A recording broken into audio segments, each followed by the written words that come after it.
why should people go overseas to do an Ironman event, right? So that was one of the key things to say, hey, it took a number of years to convince Ironman that India is ready, infrastructure-wise, everything else. First time I saw Ironman on TV, it said 3.8 kilometers swimming, 180 kilometers cycling, 42.2 kilometers running, right? That's enough to put people off and things. But then when you just break it down to say, all right, it'll take you maybe 2 years to get there. I think everybody will have low points in the race. Whether I'm just a first-time Ironman athlete, I'm just an amateur, or there is a world champion, everybody goes through those low points. I think the only difference between people who do well or think is how long do you stay there and how quickly you snap out of it.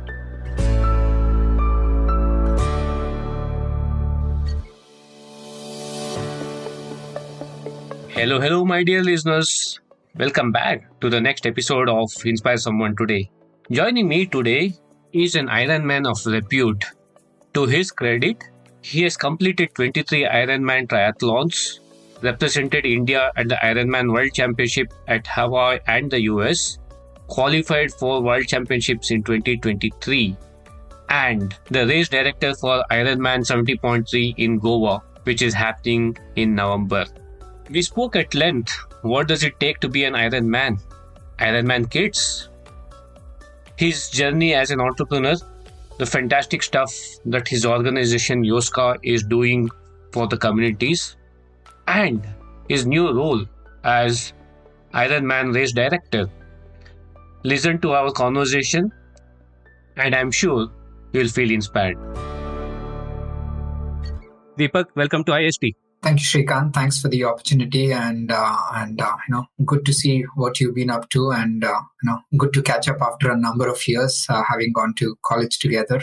So thanks once again for getting me as a guest. This is a really special episode. I tried my best to match up to your energy levels. The closest I could do was wear a track pant and a tracksuit to show up on this interview. Yeah, no, good man, good. Well, like Deepak said, my dear listeners, we go a long time back. We did our schooling or engineering together.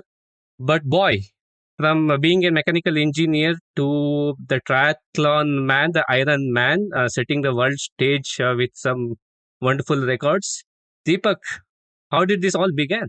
From a corporate role, from passing out as an engineer to taking the flag forward, making Ironman a part and parcel of so many places. Tell us a bit about it. Yeah, I think this started, just after engineering, 2001, while I was working with 2000 and 2001, when I was working with Infosys, they sent me to Germany for a project with Adidas and as a software developer. And I noticed a lot of locals out there, twice my age, who were a lot more active and fit. That sort of inspired me to be better. And I wanted to lose weight and took up running and managed to train for that. And there was a Berlin Marathon, which was happening a few months from where it was. So with pretty much, as a coach, if I look back, I shouldn't have signed up and I should have trained better. But there was a window of opportunity. So did the Berlin Marathon, and that sort of got that whole journey started of thinking about fitness, eating right and all those things, and trying to make a better lifestyle out of it. Along the way, found something called triathlon, tried a mini sprint triathlon. I mean, the swim was like a 400 meters in a 25-meter swimming pool. I struggled mightily, decided to stick with running for a few years, and then saw something called Ironman on ESPN, a highlight show. So when I looked at those distances of 3.8K swim, 180K cycling and running, I thought, that's a good challenge, and 3.8 kilometers of swimming in an open water should sort my swimming out and hopefully get me learning better. So took that up, and once again, the physical and the mental challenges, something which always kept me going. And then I did have an opportunity about 9 years back to see if I can take my passion and try to get the sport to India, develop the sport of Ironman and triathlon in India and things. So that's how the entire journey started. And here I am, and very, very excited with what the future years hold, but also very happy with all the support I've got from the community for me to be able to reach. What a wonderful transition there. Somebody starting his career in the corporate world and finding his calling into the sports or the athletes world and taking that head on. Was it difficult? Was it difficult to move into this space to kind of be in an area where you have not been used to and get started something like this? Yeah, I think if you're referring to the triathlon part, yeah, I think it's a bit of a physical and a mental hurdle to go after a very large things, right? I mean, for me, swimming 25 meters continuously was a challenge. I could maybe swim 25 meters and that's it. So suddenly thinking about a large one, but going after that and getting through that finish line sort of helped me to say, what, if you sort of structure yourself and if you write down your goals and you write down your milestones and you go after it, you can achieve a few things. So that definitely gave so much confidence that at that point I never thought I'll be quitting Infosys or starting an own startup, but it definitely gave me confidence to go after whatever goals. Professionally, all of us have goals, all of us have ambitions within, and that definitely helped me a lot. And somewhere down the line, trying to fit my passion of triathlon and my available time to train, the work and the family, I could not juggle all three. There was only time for two. And then I thought, when I put that things in that perspective, there is work, there is family, and there is triathlon or Ironman as a passion. I said, you know what, one has to go, the other two has to stay. And obviously family, that's not negotiable, that's there. But I thought, can I make triathlon and Ironman my work? So that's how that journey started. It was a big transition, given, I would say, mostly financial, walking out of 14 years in Infosys. And I know it was obviously a well-paid job, great support system, everything working there. And then suddenly finding yourself to be trying to create the sport and convince Ironman to come to India and things, a lot of hurdles. But I got so much support from so many people. And the biggest one from my wife, who said, yeah, if that's something which you're keen on, go after it. And she's continues to be my rock and support, without which definitely I wouldn't have been here. That's so beautiful, Deepak. And in lot many ways, particularly I will talk about it, what you're doing or what you're trying to do in setting up Ironman here in India. But before that, in lot many ways, growing up, we were never used to kind of seeing Ironman. At least I didn't hear about Ironman until about a few years ago. How much of it, your global roles, you said you did mention about being in Germany, being in Australia. How much of the external factors does help in something like this, picking up a physical sport and making it part of your life? And now this is your life and career itself. So, how much of that had an influence on you, and what are some of those things that you feel we need to kind of develop here as you're developing this whole ecosystem here in India? Definitely. I think if I was not in Germany at that time, I thought life was good, right? So, I mean, I might be, 90 or 100 kilos, but well-paid job. I'm in a foreign country. I can travel. I'm earning well. I thought that was life. But then I saw people 2 times my age, who were much active, much healthier, and much fitter, and a lot more balanced towards what they were doing.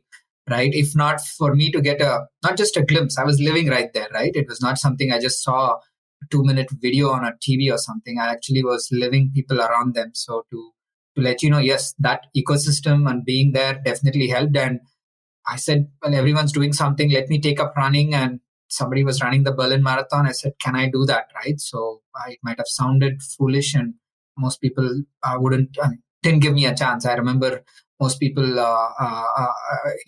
that's way long back. But if not for the people around who were actually in that sport, and things wouldn't have helped. Same thing when I came to Australia and saw something called Ironman on TV, and then I started to learn about triathlon and Ironman here in Australia, and working with it definitely helped. But one of the goals of that for me was, why should people go overseas to do an Ironman event, right? So that was one of the key things to say, hey, it took a number of years to convince Ironman that India is ready, infrastructure-wise, everything else. But I think now there is that opportunity. I mean, from an Ironman perspective, we've got it to India and we have a race. But if you take running and cycling and fitness, and that whole ecosystem in the last 20 years has really developed. Do people still need to see that in a different geography to sort of put that? I would say no. But does it have a bigger impact because there are a lot more people and a lot more things maybe, happening out there? Yes. But right now, there is enough happening around us in India for people to pick up the sport, pick up healthy habits. Enough reasons out there. For sure, enough reasons out there for people to shrug what they want to do and hit the road, hit the pool. I think along the way you transitioned into something else that is healthy you.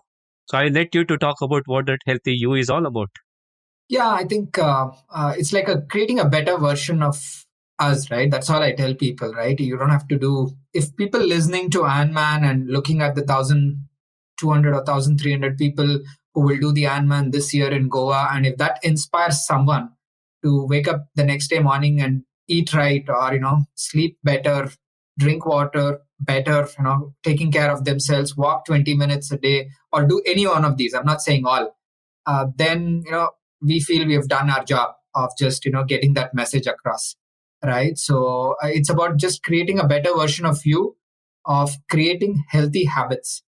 We all can get inspired and next day morning try to wake up 30 minutes early and try to do something, but we need to pick something which are habit forming and sustainable, right? So that's important. So I think that's something which we preach, and that's something I've been, and that's the only way to sustain that change. I think I went up 10 kilos when I stopped running for a month or two and went back to my eating habits. Then I train a bit and then I come down. So I've yo-yoed my weight until I set myself to say, you know what, now it's about the lifestyle. Whether I have a race or not, whether I'm in a position to run or not, if work pressures are more and I cannot train as much, that's fine. But I can always eat right. I can always take care of myself. So finding that balance of eating right, it's not about eating less or being picky. It's about eating the right and building a sustainable habit, and hopefully, take the family along the journey, right? So I think there's a reason why my 12-year-old son has certain habits, because not that I've been forcing him. He just watches me and that happens. So that's something which I think comes back to habits, foundations. That's the only way to sustain this. And that is what has triggered you off in kicking the road with this Fit India campaign and your journey as the founder of Yoska. True. Our Fit India campaign by our Honorable Prime Minister Narendra Modi ji is something which he's been putting through. And our humble contribution from us, from me and my team at Yoska, is we have a digital platform. We would like to make sure that anyone can access health and fitness training programs. In addition to that being available as a paid service, we are doing a lot of pro bono work with a lot of departments. I mean, the Goa Fire Department, the Chief Minister of Goa, Pramod Sawant, himself launched it last year. The Goa Police Department, up to 6,000 or 8,000 people, we are doing pro bono work of putting them through a 6-month health and fitness program. So that's something we are doing. We're trying to get a lot of the army and the servicemen who do so much for us across the country. We are trying to get them to participate in the Ironman race and then inspire their respective units and companies across. So for us, the Fit India campaign is what can we do using our digital platform and our Ironman race to inspire the community. That's a wonderful gesture and what you're trying to do, just not getting folks to the mainstream, but working with our heroes who are working behind the scenes for them to get into a fitness journey, fitness routine. So, which is fantastic. And specifically in your campaign, you're also focusing on women and kids. Why is it so? No, I think on the kids part, if you look at it, it's about healthy foundation, right age, right? We are looking at 6 to 16 years. Once again, the format of Iron Kids, we are wanting to launch Iron Kids out there across India. It could be as simple as just a run. It doesn't have to be a triathlon, right? We could do just a run for 6 to 16-year-olds. They might do this once, but it might at least get them to think about health and fitness. It might get them a little bit away from their screen time, which I'm sure all parents with kids are trying to see what we can do. I think it's important that people have that mental well-being of doing something outside of school and outside of obviously the screens and the other TVs and the things they're in front of. So once again, what we're trying to do here is just creating an avenue for people to be able to do that. And secondly, if that can help imbibe some healthy habits and a foundation at an early age, I think it'll set them up. So that's what we are looking to do with Iron Kids. In terms of women in sports, I think there is a lot of women out there who are training, who are doing it. But if I look at the percentages of people who actually go ahead and commit to a bigger race or a bigger goal or a bigger milestone, we notice those percentages are very low. Like using an example, we train a lot of people. The training ratios between women and men could be maybe 30 and 70, as an example. But when it comes to actual races, it turns out to be 10 or 11%. So 10 and 90, right? So what happened to that 20%? They are still active. They're still inspiring the community and their family and everything else. But can they go hit a bigger milestone? Because that will get their respective social circles going and their fraternity going. So once again, at our end, what we are doing is we are doing a lot of pro bono work in terms of training and putting out some free women-only relay teams and training them for the Ironman race. We are working with brands and corporates who are also chipping in, helping us along this way. I think just to give that, kids, women, and everyone. I think we're just trying to hit certain demographies which we believe needs more attention. And that's wonderful, Deepak. I not only see a budding startup emanating in this well-being space, but also you're doing so much at the early stage back to the community, getting a lot of women folks into the racing circuit, into the competition circuit, focusing on kids to build those kind of habits earlier on. This is fantastic. Kudos to you and your team. As we talk about this, I think one myth I want to bust, I'm sure this is there on top of everybody's mind, all the listeners out here. You did mention about Iron Kids. What is the right age for kids to get started in a sport like this? This needs high endurance, isn't it, to do Ironman kind of stuff? Is it safe? What is the right age? What should they do? What should they not do? I mean, just to give you a format of Iron Kids, what we are looking to do, age group, let's say 6 to 16, this age group 6 to 9-year-olds will just do 1 kilometer running. Just it, right? We're starting small to give them, it's like dipping toe in the water types. What is the age for people to start? I remember taking my son when he was 6 months old for the first swim class. I wouldn't say swim class, but the first time of into water. Wife wasn't maybe not too pleased about it, but she understood and things. And my son did the Iron Kids when I went to Hawaii World Champs. My son did the Iron Kids out there, and my wife again he's never swam in the open water, but I knew he could swim 200 meters. So we as parents, I'm not saying if he knows how to swim, he knows how to swim 200 meters. That fear of there's no pool at the end of it, I cannot stop. All this is between us. If you ask all the people whom we train, the first question they ask is, if I get tired in the ocean, I can't stop like in a pool. What do I do? That question was never there for a 6-year-old or an 8-year-old or a 9-year-old, right? So I think to answer your question in parts, I think as early as you can start, and again moderate that. We are not asking people at 6-year-olds to be doing extensive things. So we are calibrating that. So that's one thing. Second is it safe? We do all of our Iron Kids when we do the swims.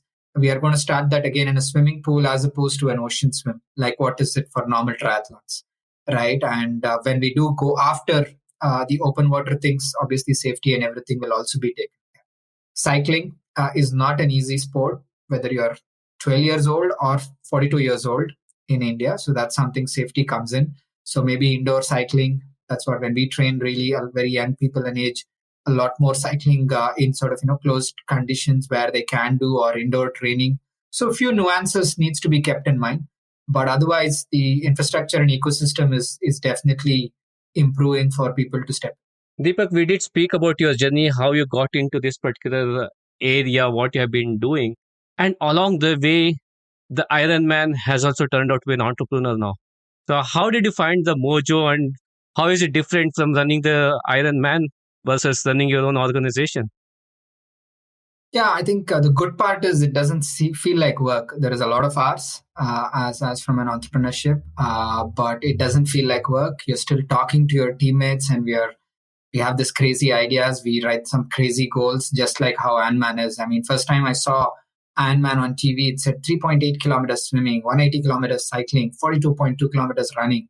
right? That's enough to put people off and things. But then when you just break it down to say, all right, it'll take you maybe 2 years to get there, maybe, and then you plan and then you meticulously look and structure, right? So that's something which is carried over well for me and my team. And a lot of my team are either triathletes or runners or in some form or fashion have been endurance athletes, which I think the word endurance, right? I think we think about the long game.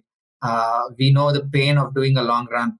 And I think all of that we've sort of applied it on our entrepreneurship. So that's something which has helped as well because it's a cliche. It's not a sprint. They say it's a marathon, right? And having been personally in it, that is definitely helping us. But yes, look, you begin to stay calm because there will be problem solving and fires to solve very regularly, right? When you run your own startup, that's something for me. It's been a big lesson.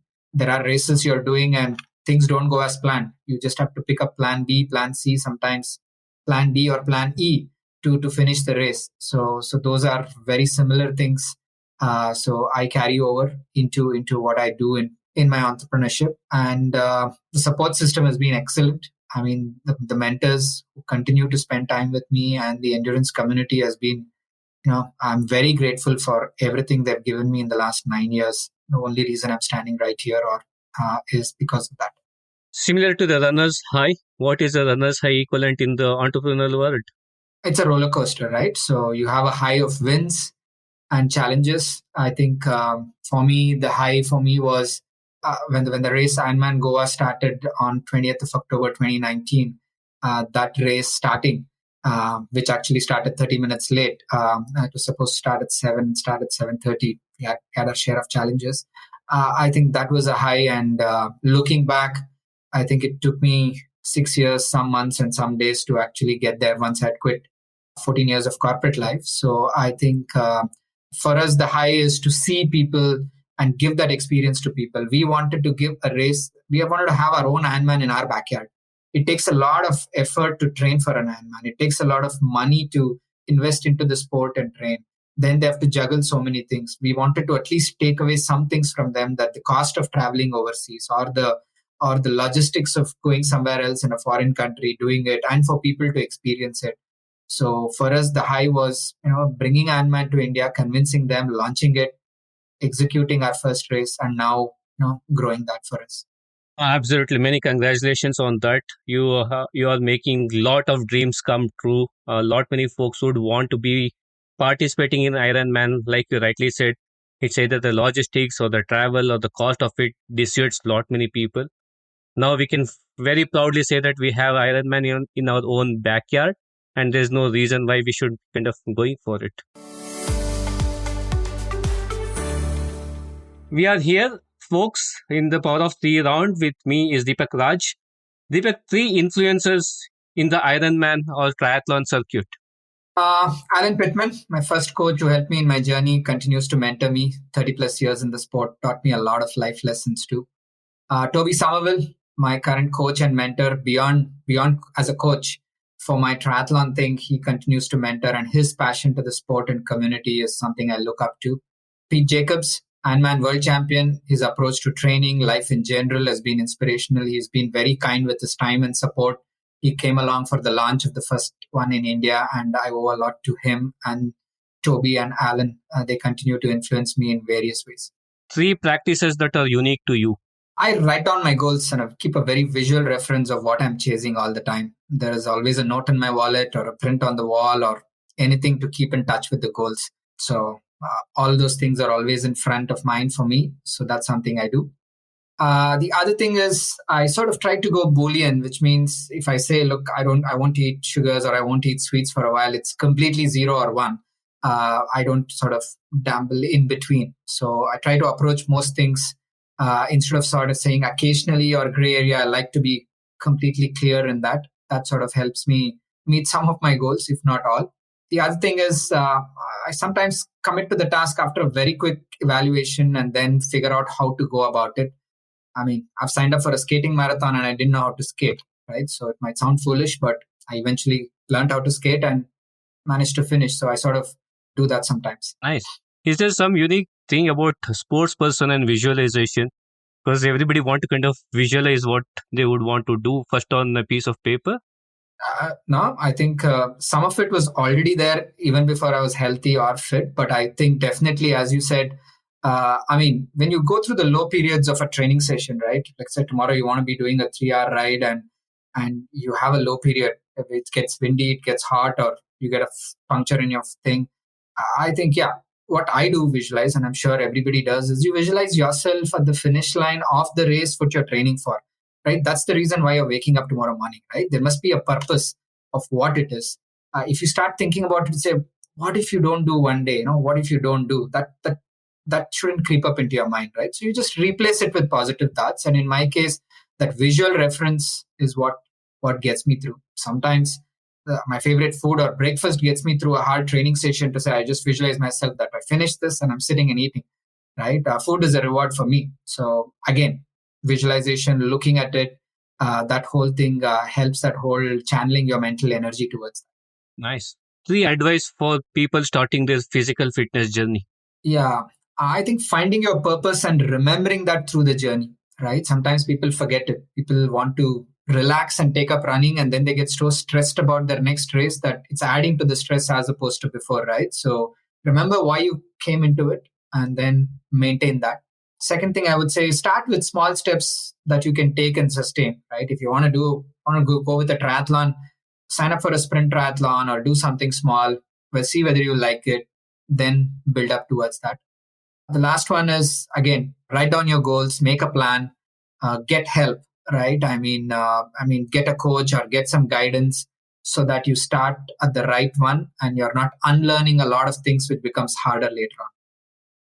You are the startup CEO of Yoska. I wish you folks well. If you were to be given a chance, a magic wand to say that go back and rewind yourself, what are the three things that you would have done differently now compared to what you did a couple of years back? I think I would have been more focused on one area at a time, or at least one area, than sort of spread myself, which I did do in some instances. I think I navigated my way. Obviously, we'll pivot and things, but trying to focus on one area, I think that's something I would go back and do a few things differently.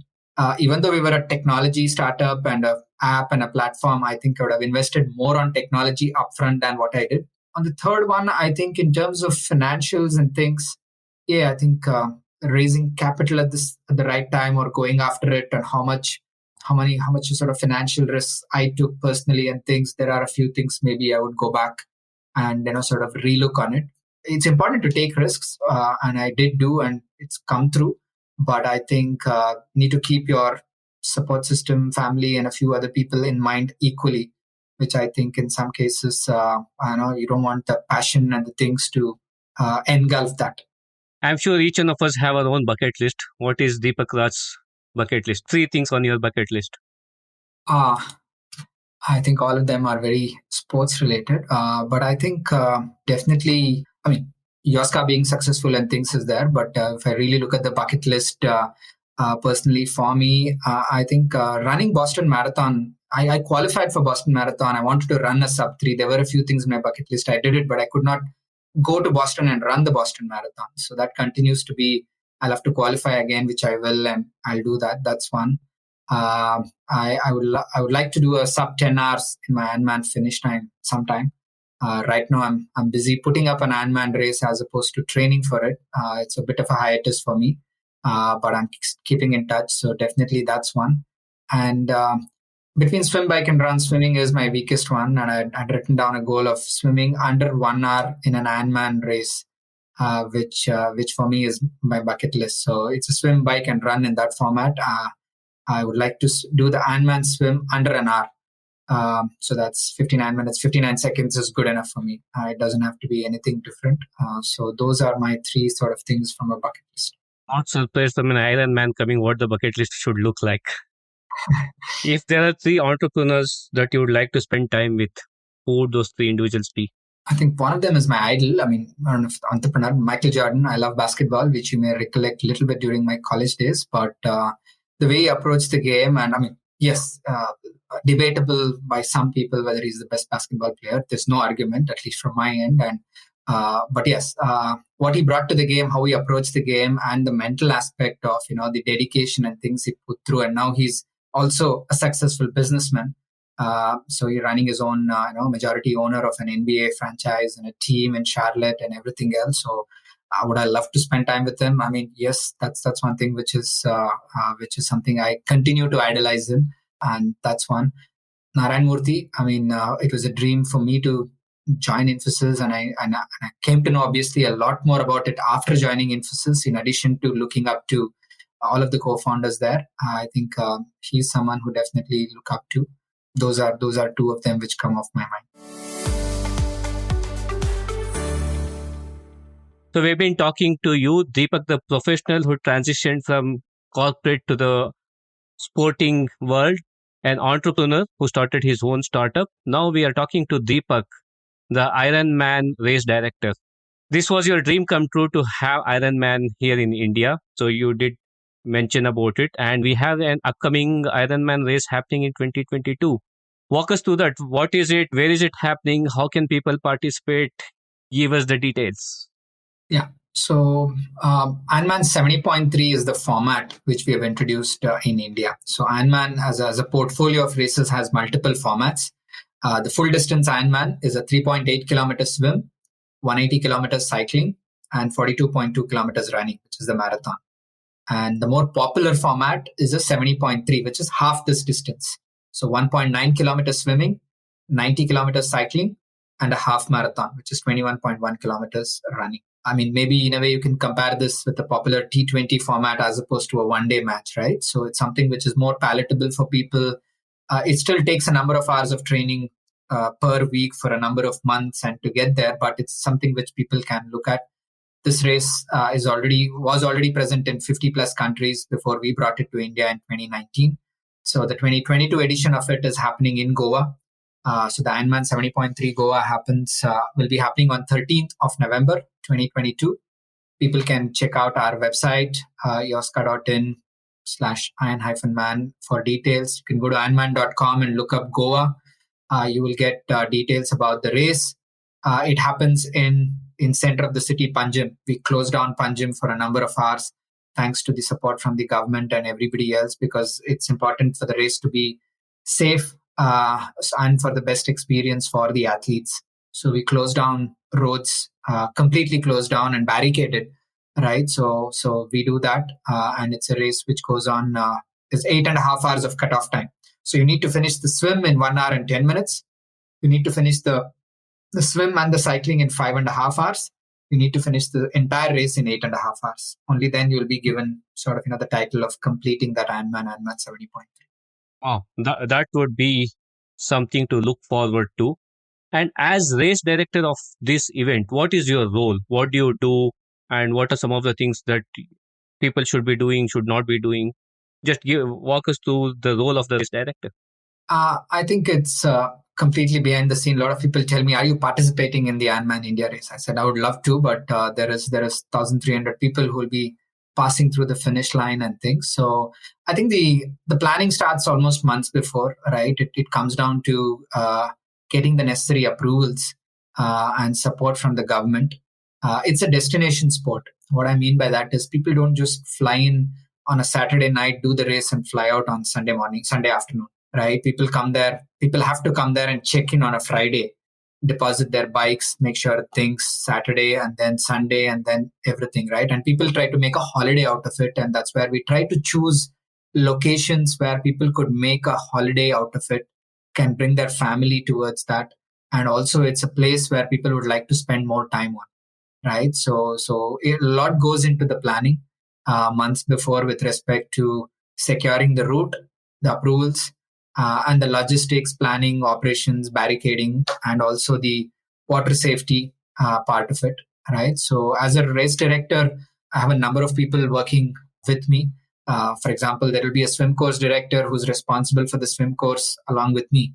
There's a run course director, there is a nutrition, there are aid stations. So because the race goes on for 8.5 hours, we need to provide water, electrolytes, gels, bars, medical, food, post-race, pre-race, a number of things, right? So it's quite a large project. and equally financially a very large undertaking, which brings us to the fact that we need to get the right funding. So whether it's investment, whether it's sponsors and partners. So as race director, in addition to operations and making sure the race goes smoothly, you're equally working with partners and brands to to give them the best value of getting associated with this event. So there are multiple stakeholders. There is government, there is brands and partners, there is obviously vendors and operators, and then there is the athlete for whom we work for. Being an Ironman yourself, if there's one thing that boils down to for people to complete Ironman, and if there's one thing for the success of this program as a race director, what are those? One thing as a race director, one thing as an Ironman athlete is very important for a successful closure of the activity. As an athlete looking at as an Ironman race for you to finish, I think everybody will have low points in the race. Whether I'm just a first time Ironman athlete, I'm just an amateur, or there is a world champion, everybody goes through those low points. I think the only difference between people who do well or think is how long do you stay there and how quickly you snap out of it, right? So there will be low periods in general, right, in life and work and everything, but just staying with the race part of it, everybody goes through that. You just fill your mind back with whatever positive things. Now again, I said I'm a visual thing, I've written things on my bike, so it just keeps me focused maybe. Or just bring back your things back to it, snap out of it quickly. You stay there for 5 minutes, you'll be wondering what happened in 5 minutes and why you lost time, right? So some of the best people just snap out of it quickly. It's not like they don't go there, right? Everybody goes there. They come out of it in 2 seconds. Some people take 2 minutes. So I think how you handle those instances is going to determine you to either get to the finish line or you think, you know what, I'll try this some other day. And you can stop, right? You absolutely can stop. So the biggest thing is, all right, there are a lot of people who have supported me. There's a reward at the end. There's a finish line. There's a gratification. So keep going types. So that's something which it is. Coming to is one thing in terms of race director, I think the safety part of it, right? I mean, we will give people the best experience, but as a race director, the swim, cycle, and run, getting everyone safe out of the water is almost half the race time, or maybe 70% of the race time, because water as a medium is, I mean, on the bike, on the run, you can see people, you can walk over to them, you can help them. On the water, you can still do that. You'll have boats, you'll have everything else. It's just a different medium. So we put so much emphasis on safety all through. So for us, safety is the one thing paramount when it comes to, as a race director, my role. And that's something which continues to be the focus of everyone in my team, in addition to putting up the best race possible. Fantastic, Deepak. Never ever had we had the ringside view of what goes in setting up of a Ironman and what goes in the mind of an Ironman. We are lucky that we have two-in-one combination in view, both the race director as well as the athlete himself. So as you know, this show is all about creating ripples of inspiration. So before we close, what is Deepak Raj's Inspire Someone Today message to all the listeners out here? I think take that first step of towards your health and fitness journey, because it could be as I said, it could be a 20-minute walk tomorrow morning. Okay, if you have not done anything, or it could be just getting enough sleep and eating better, things like that, right? So and it will take time, because if somebody is overweight, it didn't happen overnight, right? It took a few whiles because you landed up there. So once again, make that start happen and build some sustainable habits. And I think you just look around, you'll find somebody to draw inspiration from. It doesn't have to be an Ironman race. It's great if Ironman race and listening to it helps you. We will be very happy and we will feel that we made a difference. But if you just look around you, you will find people in your workplace, in your social circles, within your family, somebody who's taken that first step.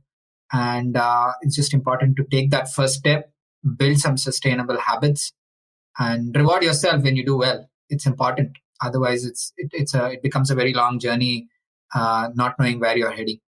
What a wonderful message out there. Start small, it need not be big. Make it sustainable. And more importantly, reward yourself when you accomplish that. On that note, Deepak, super proud of what you have accomplished so far. Best wishes to Yoska and team. and all the best for Ironman 17.3 in November. And thank you so much for showing up on the show and sharing your experiences and your journey with me and my listeners. Appreciate it. Thank you, Sri. Thank you for listening into today's edition of Inspire Someone Today. It's been a privilege to bring in these conversations. If you like this episode and have any feedback or comments, do mail me at inspiresomeonetodaypodcast@gmail.com. Inspiring someone is like creating ripples around us. If you like what you listen, feel free to share them and let's create ripples of inspiration. Do not forget to follow me on my Instagram handle @InspireSomeoneTodayPodcast for all the latest updates. This is Srikanth, your host, signing off, and until next time, keep inspiring.